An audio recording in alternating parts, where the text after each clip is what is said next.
सूरह लामुक़्समों में तज़किरा है नूर का।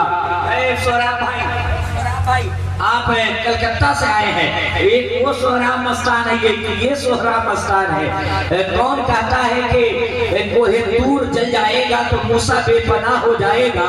अरे मूसा जहाँ जाएगा वही कोहे दूर हो जाएगा। कौन कहता है कि मजमा इकट्ठा नहीं होगा? अरे जहाँ हलचल शिवानी जाएंगे वही मजमा हो जाएगा। हाँ, सूरह लामुक़्समों में तज़किरा है नूर का। जिस जगह वो पाँव रखते हैं वो टुकड़ा नहीं। आज आप लोग लाइव बंद कर दीजिए, वासिया नेटवर्क पे, अंसारी नेटवर्क पे, सुन्नी बरेलवी नेटवर्क पे जाकर के सुनिए आप, और आप फेस टू फेस बोलिए। भैया जरा सा मुस्कुरा करके बोले सुभान अल्लाह, और जी लगा करके आप भी बोले सुभान अल्लाह। सूरह लामुक़्समों में तज़किरा है नूर का। सूरह लामुक़्समों में तज़किरा है नूर का। जिस जगह वो पाँव रखते हैं वो टुकड़ा नूर का। ऐसे नहीं काम चलेगा। समझ रहे हैं कि ये देहात में हम आ गए हैं। इरशाद भाई आपका सुहाना साउंड सर्विस का जवाब नहीं है। सूरह लामुक़्समों में तज़किरा है नूर का। सूरह लामुक़्समों में तज़किरा है नूर का। ऐसे न भैया आप पान खा रहे हैं, खिलता हुआ चेहरा है। आदमी को पान खाना चाहिए और पान खाकर मुस्कुराना चाहिए। सुनते हैं कि इससे सेहत बन जाती है, 300 तुलसी चबाना चाहिए। तो जरा मुस्कुरा करके बोलिए सुभान अल्लाह। सूरह लामुक़्समों में तज़किरा है नूर का। ऐसे नहीं कि आप भी बोले आपका पासपोर्ट तैयार है, वीजा लगने की देरी है। जिस दिन वीजा लगा उस दिन फ्लाइट ओके, चांस खत्म। कब्र के अंदर हिसाब देने के लिए तैयार हो जाइएगा। तो हिसाब देने से पहले किताब तैयार कर लीजिए। सूरह लामुक़्समों में तज़किरा है नूर का। जिस जगह वो पाँव रखता आया है तारा नूर का। आया है तारा, जोर से बोले आया है तारा। आया है तारा, आया है तारा नूर का। आया है तारा। देखिए 100 सुनार का, 1 लोहार का। मैं गदा तू बास न भागे जो तारा नूर का। मैं गदा तो बात था भागे प्याला नूर का। असद करे नूर का आया। तारा नूर का, जोर से बोले आया है तारा, आया है तारा नूर का। नूर मुस्लिम रहनुमा अकबर सदूल्हा नूर का। हुजूर नूर मुस्लिम रहनुमा अकबर सदूल्हा नूर का। नूर कासिम नूर आबिद जाने ज़हरा नूर का। असगरे नौखेज ओ पे मिस्र टुकड़ा नूर का। अरे तेरी नस्ले पाक में है बच्चा बच्चा नूर का। तू है ऐने नूर, तेरा सब घराना, तेरा सब घराना, तेरा सब घराना, जो से बोले तेरा सब घराना नूर का। और रहमतें हक झूमती जब लब हिलाते बहद में, पुरसिया होता झमाझम मुस्कुराते बहद में। उनके सोने पर भी जलवे जाग जाते बहद में। अरे चांद झुक जाता जिधर उंगली उठाते बहद में। अरे क्या ही चलता था इशारों पर खिलौना नूर का। क्या ही चलता था इशारों पर खिलौना नूर का। मेरे दोस्तों आइए बड़ी तेजी के साथ सुन लीजिए, इसलिए कि शोराए इस्लाम मुकम्मल तौर से तैयार बैठे हैं। तो गमनिगन सुईदी जुबारा अपनी बागन मिटे बधारा तब सुधी सबदास कुताई कभी चारो हनीसा बजो ना मर मिटे कलीसा। तब हर माने न माने कोई बिन गुर्दो जग ज्ञान न होई। तब हो में संलग अवतारा मेहदी कहे सकल संसारा। ताबू साबू जागू से सुंदरन होई। अरे बिना महामदी पारी न हो। नबी की मोहब्बत में बोले सुभान अल्लाह, और पीछे वाला मजमा भी बोले सुभान अल्लाह, पीछे वाले चचा लोग भी बोल दे सुभान अल्लाह। मेरे दोस्तों आ जाइए, आज के जमाने में हलचल भाई हमारे यहाँ नहीं, हलचल भाई हमारे यहाँ नहीं, हमारे बिरादरे वतन हिंदू भाई, हमारे परवीन भाई, क्या मेरे दोस्तों हम परवीन भाई को गले लगाने के लिए आए हैं। हम जिस धर्म को मानते हैं, मेरा धर्म मजहब इस्लाम है। क्या है? मजहब इस्लाम है। मैं जिस धर्म को मानता हूँ उस धर्म का नाम है मजहब इस्लाम। शांति का नाम मजहब इस्लाम है, अमन का नाम मजहब इस्लाम है, पीस का नाम मजहब इस्लाम है, दुखियों का दुख दूर करने का नाम मजहब इस्लाम है, प्यासों को पानी पिलाने का नाम मजहब इस्लाम है। और उलट करके कहने दिया जाए कि 40 साल की बेवा औरत को सुहागन बनाकर समाज में जीने का अधिकार देना यही मजहब इस्लाम है। इसीलिए तो डॉक्टर अल्लामा इकबाल ने कहा था कि मजहब नहीं सिखाता आपस में बैर रखना, हिंदी है हम वतन है, हिंदुस्तान हमारा सारे जहां से अच्छा, हिंदुस्तान हमारा हम बुलबुले हैं इसके, ये गुलसिता हमारा। और भारत मेरा महान था, महान रहेगा। अब बोले भारत मेरा महान था, महान रहेगा, शदाब हमेशा ये चमनिस्तान रहेगा। और कहेंगे प्यार की गंगा, खिलेंगे फूल उल्फत के, कहेंगे प्यार की गंगा, खिलेंगे फूल उल्फत के, यदि मिलजुल करके हिंदू मुसलमान रहेगा, यदि मिलजुल करके हिंदू मुसलमान रहेगा। और आजम सभी के वास्ते पैगामे मोहब्बत, अरे इस्लाम का ऐलान था, ऐलान रहेगा, इस्लाम का ऐलान था। ये मोहल्ला बोले, चच्चा लोग भी बोले, ऐलान था, ऐलान रहेगा। मेरे दोस्तों, आज के जमाने में हमारे बिरादर वतन हिंदू भाई परवीन भाई क्या हमारे यहाँ नहीं, उनके यहाँ नकल कुफ्र नबाशत। मेरे दोस्तों, लकुम दीनुकुम वलिय दीन, उनका दीन उनका धर्म उनके लिए है, मेरा धर्म मेरे लिए। मेरे दोस्तों, आज के जमाने में हमारे बिरादर वतन हिंदू भाई के यहाँ सबसे तेज पढ़ी जाने वाली पुस्तक रामचरितमानस है, जिसके लेखक गोस्वामी तुलसीदास है नजीर भाई। और मेरे दोस्तों, गोस्वामी तुलसीदास जी लिखते हैं, यहाँ पक्षवाद कुछ न राखो, वेद पुराण सत्संग बागो, देश बदलता सुहाए, सोतियल का सुनो ठकुराए, तब तक मीठी बोया, बिना महामदी पार न होया।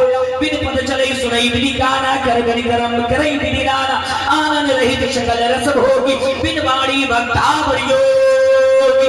नबी भी मोहब्बत में बोले सुभान अल्लाह। मेरे दोस्तों, हर धर्म, हर मजहब, हर समाज के अंदर मेरे दोस्तों, सिवाय तहरिया धर्म को छोड़ के, सिवाय नास्तिक धर्म को छोड़ के, एक ही खुदा को माना गया है, एक ही खुदा का तसव्वुर लिया गया है, एक ही खुदा की इबादत की गई है, एक ही खुदा के आगे माथा टेका गया है।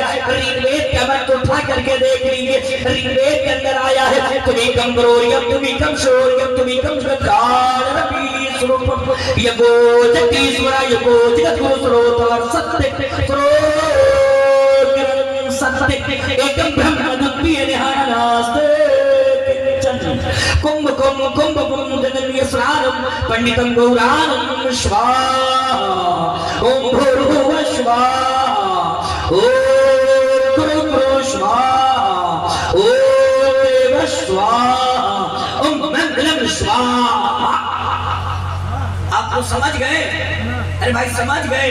नहीं समझे तो समझिएगा, तो बोलिए हाँ या ना बोलिए ना, जल्दी से समझिएगा। तो आ जाइए बड़ी तेजी के साथ मेरे दोस्तों, आइए मेरे दोस्तों। कुंभ कुंभ कुंभ कुंभ जननीय स्नानम पंडितम गौरानम स्वाहा। थोड़ी सी टोन कम करके आवाज बुलंद रखिए मेरे इरशाद भाई, सुहाना साउंड की खनकती हुई आवाज। मेरे दोस्तों, कुंभ कुंभ कुंभ कुंभ जननीय स्नानम पंडितम गौरानम स्वाहा। दो दरिया यानी के गंगा और यमुना जब दोनों आपस में मिलता है तो बीच में एक रास्ता निकलता है, जिस रास्ते का नाम है वैतरणी। वैतरणी रास्ते का सीधा लगाव, सीधा ताल्लुक वैकुंठ से, स्वर्ग से, जन्नत से। तो इसका खुलासा ये हुआ कि गंगा और यमुना में जो स्नान कर लेगा वो स्वर्गवासी हो जाएगा, वो वैकुंठी हो जाएगा, वो पैराडाइज पैराडाइज में जाने के लायक हो जाएगा। मैंने कहा वेदव्यास जी, आदमी गंगा और यमुना में स्नान कर लेता है तो क्या वो स्वर्गवासी हो जाता है? क्या वो वैकुंठी हो जाता है? क्या वो जन्नती हो जाता है? तो वेदव्यास जी कहने लगे कि अगर आदमी स्नान कर करके नहा करके स्वर्ग में चला जाता तो दुनिया का हर पापी, दुनिया का हर गुनाहगार नहा करके स्वर्ग में चला जाता। और माला जपने वाले, नमाज पढ़ने वाले जन्नत के बाहर रह जाते। मैंने कहा वेदव्यास जी, आदमी वैकुंठी स्वर्ग जन्नती कैसे होगा? तो कहने लगे स्नान करने से नहीं होगा। मैंने कहा कैसे होगा ये तो बताइए। तो कहने लगे एक मंत्र का जाप जपना होगा, एक मंत्र पढ़ना होगा, कहीं पढ़ना होगा, कहीं क्या है, कोई भी शिक्षित पंडित, पढ़ा लिखा पंडित, ज्ञानी पंडित, जाहिल पंडित नहीं, पढ़ा लिखा पंडित जब इस दुनिया से उसका निधन होने लगता है, देहांत होने लगता है, मरने लगते हैं, तो अपने बेटे को बोला के कहते हैं, ए मेरे बेटे, सुनो सुनो, मरने से पहले तुम अनकही जरूर पढ़ लेना, ब्रह्म सूत्र जरूर पढ़ लेना। वो ब्रह्म सूत्र क्या है? वो ब्रह्म सूत्र यही है, ला इलाहा इल्लल्लाह मोहम्मद। मैंने कहा वेदव्यास जी, इसका खुलासा करके बताइए, इसका खंडन करके बताइए, इसका वाज़ेह करके बताइए। तो कहने लगे मैंने कहा वेदव्यास जी आसान कीजिए, तर्जमा कीजिए, मीनिंग बताइए, मतलब बताइए। तो कहने लगे ला इलाहा इल्लल्लाह पढ़ने से पाप हरण हो जाता है, ला इलाहा इल्लल्लाह पढ़ने से गुनाह डिलीट हो जाता है, ला इलाहा इल्लल्लाह पढ़ने से पाप नष्ट हो जाता है, ला इलाहा इल्लल्लाह पढ़ने से गुनाह डिलीट, क्या क्या भैया, डिलीट हो जाता है। अच्छा आप लोग पाप जानते हैं, ऐसा सब बोलिए, गुनाह जानते हैं। तो आज का मुसलमान गुनाह नहीं जानेगा तो कौन जानेगा? आज का मुसलमान फजर की नमाज नहीं पढ़ता है, मगर चाय खाने में बैठ करके अपने जमात की उलमा की शिकायत करता है, आज का शायर ऐसे पढ़ता है, ऐसे पढ़ना चाहिए। और जो जाहिल तर जाहिल है वो इमाम को तकरीर करने का सबक देता है, ऐसे तकरीर करते जुमा में, इमाम चौचोट इमाम मिल गया है, खत्म इमाम मिल गया है, दिन भर चौराहे पे रहते, दिन भर पान खाते हैं।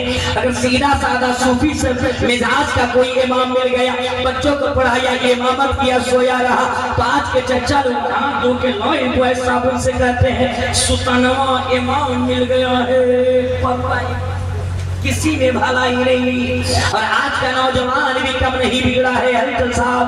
आज के जमाने के नौजवानों को देख लीजिए, जुमे की नमाज 2 रकात पढ़ के मस्जिद से बाहर नौजवान होता है, 2 घंटा के बाद असर के वक्त आएगा और कहेगा इमाम साहब को लाइए, खाइए, खिलाइए। इमाम साहब बनाने लगे, इतने में असर की अज़ान हो गई, अल्लाहु अकबर, अल्लाहु अकबर। इमाम साहब ने कहा बाबू अब असर की अज़ान हो गई है, चलो असर की नमाज पढ़ ले। तो आज का नौजवान इमाम साहब को क्या कहता है, हजरत जाइए पढ़िए, जाइए जाइए। इमाम साहब ने कहा कुछ नहीं, चल भला आदमी की तरह वजू कर, और वजू करके चल असर की नमाज जमात से पढ़ ले। तो आज का नौजवान क्या कहता, हजरत अभी आप हमको समझ नहीं गए कि हम कौन है। इमाम साहब ने कहा पूरा इलाका समझ लिया है, पूरा जिला जवार समझ लिया है, और तुमको नहीं समझूंगा, चल भला आदमी की तरह वजू करके चल असर की नमाज पढ़। तो आज का नौजवान धीरे से आहिस्ता से इमाम साहब के कान में मुंह सटा के कहता है,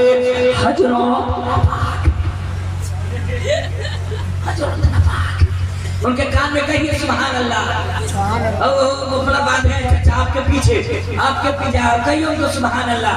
ओ चाचा अस्सलाम वालेकुम, अल्लाह खैर करे। बताइए तो हलचल साहब, एक आदमी मौलाना के साथ रहते रहते उर्दू बोलने की शौक चढ़ गई। कुछ दिन रहा, चला गया घर कुर्बानी के अवसर पे, और इमाम साहब चले गए उसके घर कुर्बानी करने के लिए। कहा जानवर को सब रेडी कर दिए, चाकू ला दिए, छुरी ला दिए, सब कर दिए। अब बता के जानवर किसके नाम से हम ज़बह करेंगे, कुर्बानी है तो किसके नाम की कुर्बानी है? कहा कि हमरे औलिया के नाम से कर दिए, औलिया के नाम से कर। इमाम साहब करे कौन औलिया के नाम से करे कुर्बानी? कहा हजरत हमारा औलिया के नाम से कीजिए। कहा तुम्हारा औलिया कौन है? कहा ना हमरे औलिया से कीजिए। इतने में उसकी बीवी सामने दरवाजे पे आ गई। कहा हमारा औलिया है ना है? इमाम साहब वो औलिया नहीं औलिया। तो आप सुनिएगा, नींद में मामला खराब हो जाएगा। कल सुबह सुबह जाके कहिएगा हलचल साहब नहीं आए थे। नहीं, आँख खोल करके सुनिए। औलिया और अहलिया में इम्तियाज बर्पा करके रखिए, फिर बना करके रखिए। मुस्कुरा करके बोलिए जरा सा सुभान अल्लाह। मुस्कुरा दिए तो मुस्कुरा करके बोले सुभान अल्लाह। मेरे दोस्तों आ जाइए। मैंने क्या आदमी बैकुंठ की स्वर्ग की जन्नती कैसे होगा? तो कहने लगे ला इलाहा इल्लल्लाह पढ़ोगे पाप हरण हो जाएगा, पाप मिट जाएगा, पाप नष्ट हो जाएगा। मेरे दोस्तों ये तो वेदों में आया है कि तुम ला इलाहा इल्लल्लाह पढ़ोगे, यानी कि ब्रह्म सूत्र पढ़ोगे तो हृदय का पाप नष्ट हो जाएगा, हृदय का गुनाह खत्म हो जाएगा। मगर मिशकात शरीफ की हदीस मेरे पैगंबर मेरे मुस्तफा इरशाद फरमाते हैं मन क़ाला ला इलाहा इल्लल्लाह फदखलल जन्नह, जिसने ला इलाहा इल्लल्लाह पढ़ लिया बस वो जन्नत में दाखिल कर दिया जाएगा, जन्नत में भेज दिया जाएगा। मैंने कहा बेदोली आदमी जरा आसान करके बताइए। तो कहने लगे मैंने क्या बेदोली आज ये क्या है? तो कहने लगे लहानम से होता है ला इलाहा इल्लल्लाह, और महामन से होता है मुहम्मदुर रसूलुल्लाह। जब ये कलमा पाक सीने में आ जाता है तो सीने को पाक कर देता है, हृदय को साफ कर देता है, फिर सीना में कीना नहीं रहा करता है, पैगंबर का मदीना रहा करता है। क्या रहा करता है? माशाल्लाह माशाल्लाह। क्या रहा करता है? जोर से बोले पैगंबर का, जोर से चाचा पैगंबर का, पैगंबर का मदीना रहा करता है। ये कलमे तैयबा पढ़ना चाहिए कि नहीं? जिन जिन लोगों को अपने सीने को मदीना बनाना है वो बुलंद आवाज से हाथों को लहरा के पढ़े ला इलाहा। देखते रहिए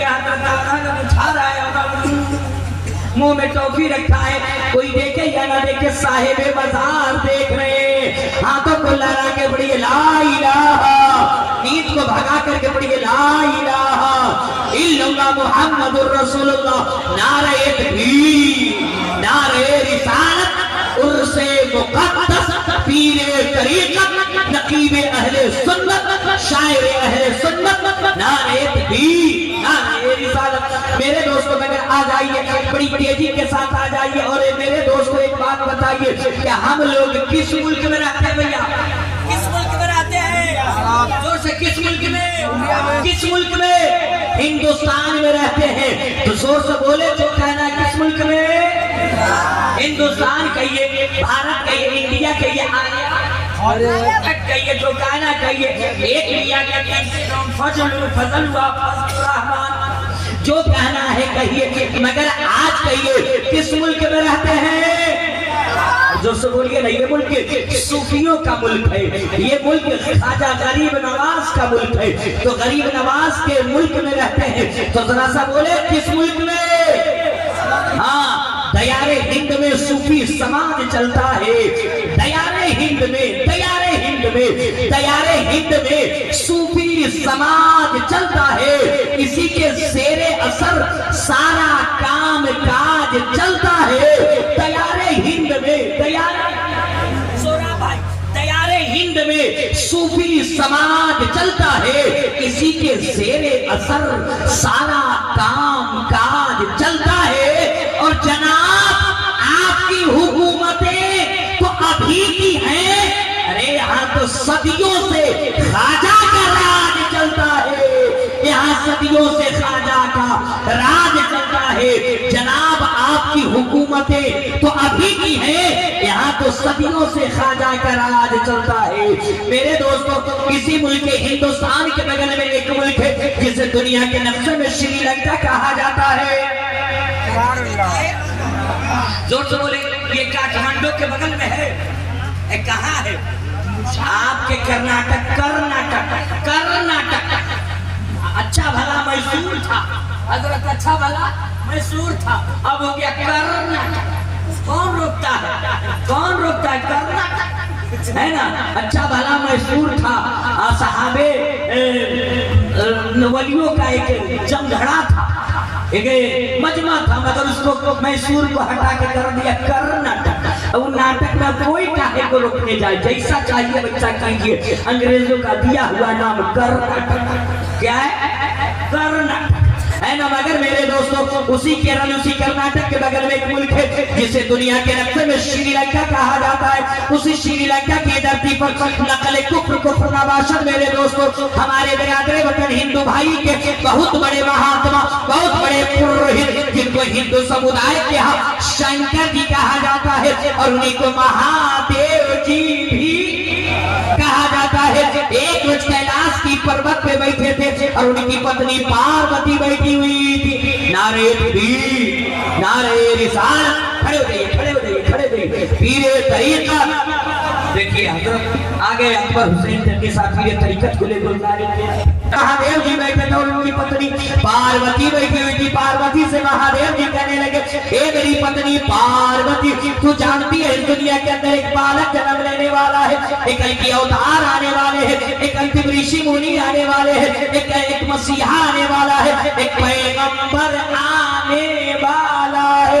जब वो बालक जन्म लेगा, जब वो मसीहा आएगा, जब वो पैगंबर आएगा, तो पूरे ब्रह्मांड का, पूरे संसार का काया पलट देगा। क्या कर देगा? काया पलट देगा। कल आपसे कहा जाए मुजफ्फरपुर में कसरी आने वाला है, जितनी भीड़ लगी रहती है शहर के अंदर, सबको हटा के रास्ता क्लीन कर देगा, क्राइम को बंद कर देगा, अमन लाएगा, शांति लाएगा। तो मेरे दोस्तों, आप कहिएगा इतना पावरफुल कौन? उसकी ड्यूटी थी क्या? उसका नाम क्या है? कुल डाटा वही डाटा निकाल डालो। मेरे दोस्तों, उसी तरीके से पार्वती बोलू थी, ए महादेव जी, इतना शक्तिशाली, इतना पावरफुल बच्चा जो आने वाला है, जो मसीहा आने वाला है, जो पैगंबर आने वाला है, जो बच्चा जन्म लेने वाला है, उसका नाम क्या होगा? क्या है भाई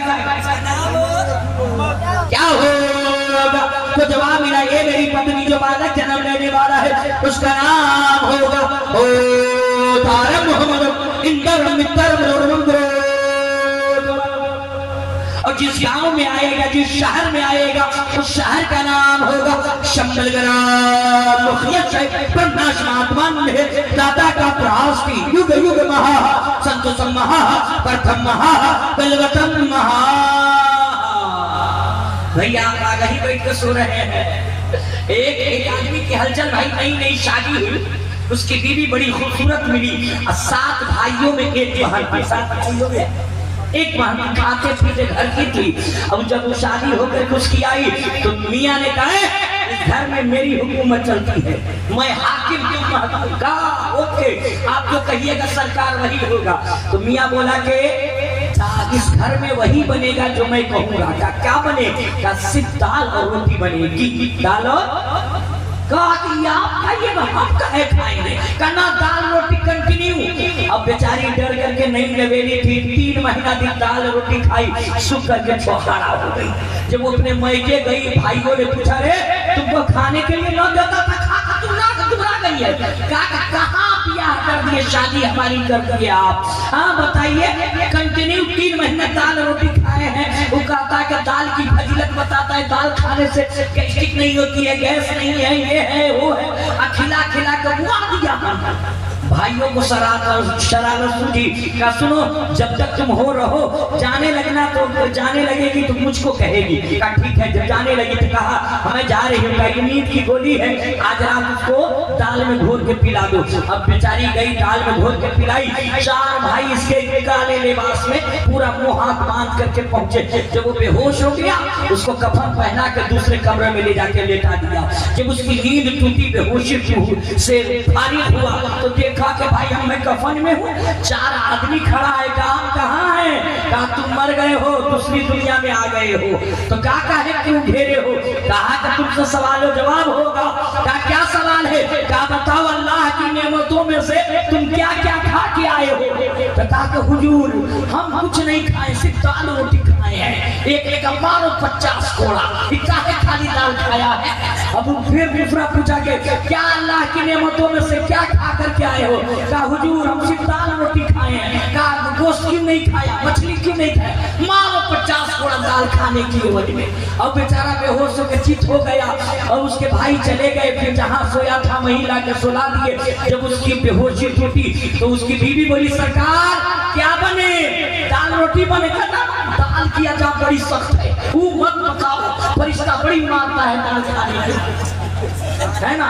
जो खाना अंडा खाना है अंडा पकाओ, मछली बनाओ, गोश्त बनाओ, मगर दाल का नाम भूल के भी मत लो, बड़ी अजाब है। तो आप मुस्कुरा दिए तो जरा सा मुस्कुरा करके बोले सुभान अल्लाह, और जी लगा के बोले सुभान अल्लाह। भैया अभी बोल दीजिए, निकाह नहीं टूटेगा। मुस्कुरा करके बोले सुभान अल्लाह। पार्वती बोली हे महादेव की जो बालक जन्म लेने वाला है, जो कल की अवतार आने वाला, अंतिम ऋषि मुनि आने वाले, आखिरी पैगंबर आने वाले, उनका नाम क्या होगा? जवाब मेरा उनका नाम होगा ओ तार मोहम्मद इंदर मित्र जो बालक जन्म लेने वाला है उसका नाम होगा ओ तारम मोहम्मद। जो मसीहा आने वाला है उसका नाम होगा ओ तारम मोहम्मद, ओ तारम मोहम्मद, ओ तारम मोहम्मद। जो अवतार आने वाले हैं, जो कलकी आने वाले हैं, जो बच्चा जन्म लेने वाला है, जो मसीहा आने वाला है, उसका नाम होगा ओ तारम मोहम्मद, ओ तारम मोहम्मद। उस अवतार का नाम, उस कलकी का नाम, उस पैगंबर का नाम वेदों की दुनिया में मुहम्मद बताया गया है। इंदरम मित्रम इंदरम इंदरम इंदरम मित्रम। ओ रब के मित्र होंगे, वो रब के दोस्त होंगे, वो रब के प्रेमी होंगे, वो रब के दुलारे होंगे, वो रब के चहीते होंगे, वो रब के करीबी होंगे। ये तो वेदों में बताया गया है, मगर उसी आखिरी पैगंबर को अपने यहाँ हबीबुल्लाह कहा गया है, उन्हीं को मोहम्मदुर रसूलुल्लाह कहा गया है। मगर मेरे दोस्तों वेद और मंत्र बहुत सारे हैं, एक पैगाम लेकर के जाइए। बस आखिरी बात सुनिए, इसलिए कि पीर तरीका जलवाबार है, ये गिरह बांध करके लेकर के जाइए मेरे दोस्तों। मेरा उस पैगाम भरा होता है, हमारा जलसा भी पैगाम से भरा होता है। आज ये गलत मैसेज गलत लोग दे रहे हैं, जलसा से कुछ नहीं मिलता। नहीं मेरे लोग, ये आज 55 साल लोगों को पढ़ाने के लिए मदरसा नहीं है, 40 साल बूढ़ा को पढ़ाने के लिए मकतब पाठशाला स्कूल नहीं है। सूफिया ने जलसा और मिलाद इसीलिए चलाया था कि बच्चा मदरसा में पढ़े, चच्चा महफिले मिलाद, चच्चा महफिले मिलाद में पढ़े, है ना मेरे दोस्तों। नौजवानों एक चीज आपसे मैं मांग करके जाऊंगा, वो मांगना ये है, ये मांगना है उससे मुकद्दस और इस उससे मुकद्दस के बैनर के तले से। तो नौजवानों आप अपने बूढ़े माँ बाप की खिदमत कीजिए, बूढ़े माँ बाप की जो सब बोले ना, खिदमत कीजिए मेरे दोस्तों। आप अगर नाकामयाब हो रहे हो, शिकस्त खा रहे हो, रोजी नहीं मिल रही हो, परेशानी हाल हो, इम्तिहान में फेल हो रहे हो, तो किसी मौलवी की ताबीज मत लग जाइए, किसी पीर की तोहरा अपने गले में मत डालिए। रात के सन्नाटे में अपने बूढ़े माँ बाप की खिदमत कीजिए। माँ बाप जब राजी हो जाए, चेहरे पे मुस्कान हो, तो अम्मा से कहिए, अब्बा से कहिए, अब्बा दिल्ली गया था, रोजी नहीं मिली, अब्बा फला जगह गया था, परेशानी में लौट के आया, जरा हाथों को उठा के रब की बारगाह में दुआ कर दे। जिस दिन माँ बाप के हाथ उठ जाएंगे, लब हिलने लगेगा, रोजी कदम चूमेगी, कामयाबी तहरीज को छू करके आपको सलाम दोस्तों मैं कहता हूँ आप अपने पीर से खूब मोहब्बत कीजिए, उनसे अकीदत कीजिए, उनका एहतराम भी कीजिए, उनके यहाँ तोहफा भी लेकर के जाइए, नई लुंगी भी पहनाइए। मगर पीर को नई लुंगी पहनाने से पहले अपने बाप की लुंगी फटने से पहले बाजार से खरीद के ला के दीजिए। रिश्तेदारों को बिरयानी एक वक्त मत खिलाइए, रिश्तेदारों से सूखी रोटी से मुसाफा कीजिए, मगर बूढ़े बाप की दवाइयां बाजार से पहले खरीद करके ला कर दीजिए। अगर आपका पीर नाराज हो जाए, बरेली का पीर नाराज होगा, कचौछा के पीर से मुरीद होगी, कचौछा का पीर नाराज हो जाएगा, सरकारे सुरकाही के खानकाह से मुरीद हो जाऊंगा, दुनिया का सब पीर नाराज हो जाएगा, तो खुदा नाराज नहीं होने वाला है, रसूल नाराज होने वाला नहीं है। मगर जिस औलाद के माँ बाप नाराज हो जाएंगे, उससे उसका खुदा नाराज हो जाएगा, उसका रसूल नाराज। इसलिए मेरे दोस्तों अपने माँ बाप की खिदमत कीजिए, उनकी सेवा कीजिए, उनकी आदर सम्मान कीजिए मेरे दोस्तों। और औलाद के लिए सबसे बड़ा पीर और सबसे बड़ा मुत्तकी उसके माँ बाप है। आप दुनिया के पीर कम खोजिए, माँ बाप की खिदमत ज्यादा। मेरे दोस्तों हर धर्म, हर तकरीबा, हर धर्म, हर मजहब, हर समाज में मेरे दोस्तों माता पिता के आदर सम्मान के बारे में बताया गया है। हमारे बिरादरे बदल हिंदू भाई क्या एक बहुत बड़े, हालांकि ये लफ्ज बोलने की हमारे यहाँ इजाजत नहीं, मगर उनकी बोली बोल रहा हूँ। एक बहुत बड़े महात्मा गुजरे हैं, एक बहुत बड़े साधु संत गुजरे हैं, एक बहुत बड़े पुरोहित गुजरे हैं, जिनको हिंदू समुदाय के यहाँ सरवन जी कहा जाता है। जब सरवन जी नौजवान हो गए और माता पिता बूढ़े हो गए, तो एक दिन उनके बूढ़े माँ बाप जो आंखों से बिनाई रोशनी खत्म हो गई थी, बेटे से बाप ने कहा, माँ ने कही कि बेटा अब मुझको तीर्थ यात्रा पे जाना है, तीर्थ यात्रा का उर्दू कर ले तो पाकीज़ा जगहों को देखना है। बेटा वफादार था, लायक था, फायक था, उसने एक कावड़ बनाए। कावड़ न समझे हो तो इस तरीके से समझिए कि तराजू के दो पलड़े बनाए, एक पलड़े में अपने पिताजी को सरवन जी रखे और दूसरे पलड़े में माता जी को रखे और कांधा पे लाद करके ले करके चलते रहे, तीर्थ यात्रा घुमाते दिखाते लेके चलते रहे। एक रात भोर की समय में सरयू नदी के साहिल के किनारे से गुजर रहे थे, बूढ़े माँ बाप को प्यास लग गई, एक पेड़ के नीचे रख दिए। उस जमाने के एतबार से जो कसकोल, जो प्याला, जो कटोरा चलता था, लेकर के सरयू नदी के साहिल की तरफ चल पड़े, घाट की तरफ चल पड़े। तो जमाने के राजा महाराजा राम जी के पिताजी दशरथ जी शिकार खेलने के लिए तीर कमान लेकर के घात लगाए बैठे थे। सरवन जी पानी के सतह पे अपने प्याले को, कटोरे को रखा, पानी को उठाया है, पानी से लब से या डब से आवाज गूंजी है। दशरथ जी समझ गए कि कोई हिरन, कोई जानवर पानी पीने आ गया है। तीर और कमान को तान करके छोड़े, जाकर के सरवन जी को लगा, सरवन जी जमीन पे गिर पड़े। दशरथ जी दौड़ करके गए, हमने शिकार कर लिया है, हमने हिरन को मार डाला है। मगर जब करीब गए तो देखा कि ये कोई पशु नहीं है, कोई जानवर नहीं है, कोई हिरन नहीं है, ये तो एक मनुष्य है, ये तो एक आदमी है। आपके अंदर का मानवता जाग उठा, आपके अंदर की इंसानियत जाग उठी। जमीन पे बैठ गए, सरवन जी के सर को गोद में लेके सहलाने लगे और क्या कह रहे थे दशरथ जी, राम जी के पिताजी, ये मुसाफिर, मुझसे अनजाने में गलती हो गई है, मुझको क्षमा कर दो, मुझको मुआफ कर दो, मुझको मुआफ कर दो। तो सरवन जी का प्यारा जवाब सुनिए। सरवन जी ने कहा, ए शिकारी, अगर तुमको मुआफी ही मांगनी है तो मुझसे मुआफी मत मांगो, मेरे बूढ़े माता पिता से मांगो। मेरी जिंदगी भी मेरी माँ है, मेरी बंदगी भी मेरी माँ है, मेरी जन्नत भी मेरी माँ है, मेरा स्वर्ग भी मेरी माँ है, मेरी इबादत भी मेरी माँ है। एक गैर मुस्लिम का अकीदा है कि अगर स्वर्गवासी बनना हो, जन्नत में जाना हो, तो माता पिता के चरणों में रहना होगा। मगर मेरे मुस्तफा, मेरे पैगंबर इरशाद फरमाते हैं कि माँ के कदमों के नीचे जन्नत है और बाप जन्नत का दरवाजा है, बाप जन्नत का दरवाजा है, बाप जन्नत का दरवाजा है। तो माँ बाप को